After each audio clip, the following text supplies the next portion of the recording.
Well, well, well. What a weekend in sports, right? I mean, you got the Celtics and the Warriors, man. Crazy game over the weekend. Steph Curry with 43 points. Man, look, if Steph Curry is going to actually put his mind towards being aggressive and not worry so much about getting the rest of the team involved and just carrying, it's going to be tough, bro, because he's back to slashing. I've been saying this for a long time. Steph Curry got back to slashing. He got back to getting into the paint, getting into the lane, being a threat at the rim in front of the basket, and now you can't do nothing with him. That was the key. That's been the key the whole playoffs. I think that he's more so minimized that part of his game just as part of a strategy, like just as part of scheming and strategy for the finals, because when you've been there this many times, you've been doing this long at this level, at the finals level. You know, you've been in the finals like what, 5-6 times in the last decade. I mean, you know exactly how to work the sticks, man. You know exactly how to work the X's and O's, even from a psychological standpoint. 'Cause now this guy is getting into the lane. He's throwing those high scoop layups that we all know Steph Curry is great at. You know, he's doing those under the rim finishes that we all know Steph Curry's great at. He's being the complete guy. You know, he's not somebody, now you don't just have to worry about him coming off screens for threes. You got to worry about him coming off screens and getting downhill.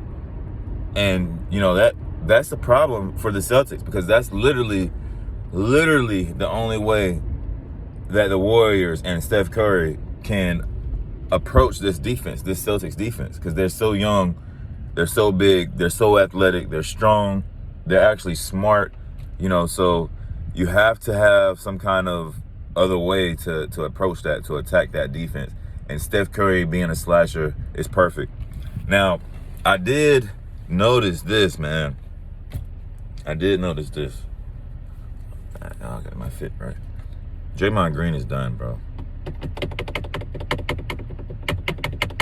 Draymond Green is cooked, bro.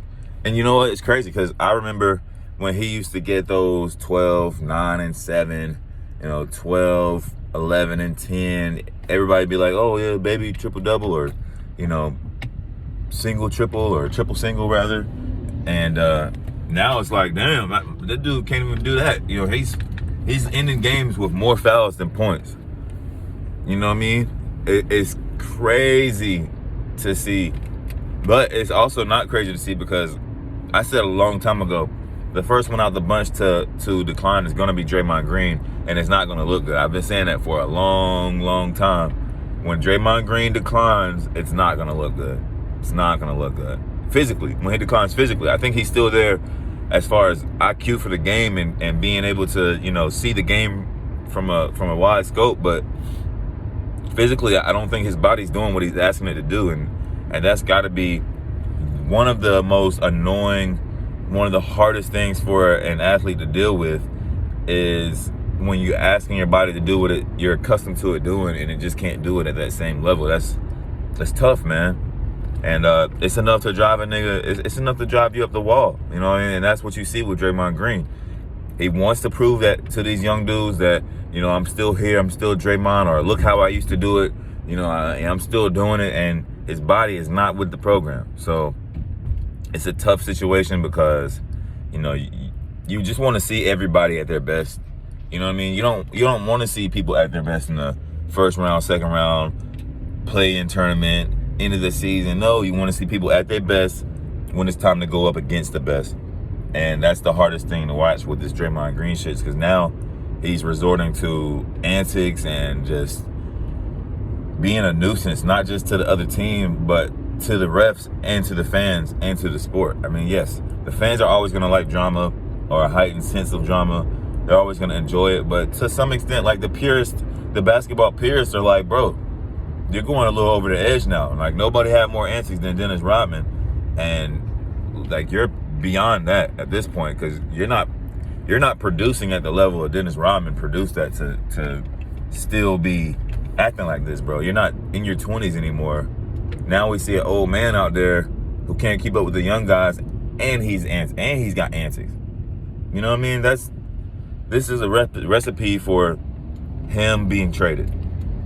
This is a recipe, which, you know, I would be playing Kuminga over him anyway, but that's just me. Steve Kerr, you know, clearly wants to ride it out with the old head and give him his last chance to be a reason, you know, contribute to a championship before everything flips over, it turns over to the young guys that they are grooming. You know, the Kumingas and the Jordan Pooles, you know, those guys. They want to give this last hurrah, I don't say last hurrah, but this hurrah to the guys who made it possible through the years, and I get that. I still think you should give those young guys some more burn than they're getting. Get them comfortable in these situations so they can have that experience well under their belt the next season and the next season and the next season. You know what I mean? They're going to lose Kevon Looney, and he's playing like it. You know, not as solid as he was in the last series, but also playing against a bigger team and bigger guys like Al Horford and Robert Williams III. But it was an interesting game, man. You know, I think a lot of people had the Celtics winning that game. Now things swing back to the Chase Center at Golden State, and we're gonna see what's up. We're gonna see what's up with Tatum. We're gonna see what's up with Brown. Y'all are the young guys with the fresh legs, you know what I mean? So I expect them to come in with a full head of steam. I don't think that's gonna equate to a win, but I think that they'll play a lot better. They'll play much better. It'd be a tougher out. And the whole Jason Tatum, Jaylen Brown, Marcus Smart thing that they have going on, you know, I think that they'll get another win out this series. Still got Golden State winning the series, but, you know, I think they'll get out the series. Like, I think it'll be 4-3. I think it'll go 7 games, actually. So let's check it out, man. Another video coming later tonight. I just wanted to, you know what I mean, recap this last game and everything that came with it. I think that, yeah, the Celtics coach Udoka is a great coach, but there's times where he's just getting out coached, and vice versa. I think that this is more of what Steve Kerr is here for, because he settles things down with these guys. You got all this stuff going on with Draymond Green, and the whole team still locked in and focused. You know, that says a lot. And a lot of it comes from Steve Kerr's demeanor and his outlook on basketball and the way that you're supposed to think the game. You know, where the ball can move and travel faster than a player can by dribbling it. You can move the ball around faster by passing it, getting the defense on their heels, making the defense shift, rotate, and replace, and then you get open shots. That's the Steve Kerr Bible that came out of the Popovich Bible. You know what I mean? So we'll see how it goes. If Steph Curry is off for a single quarter, it's over. You know what I mean? If Steph Curry's off for a quarter, Klay Thompson looks like he's about done. I'm not gonna lie. And you have moments with him, like, you know, a couple times a game where you're like, yeah, it's a nice shot, but man, he does not look comfortable.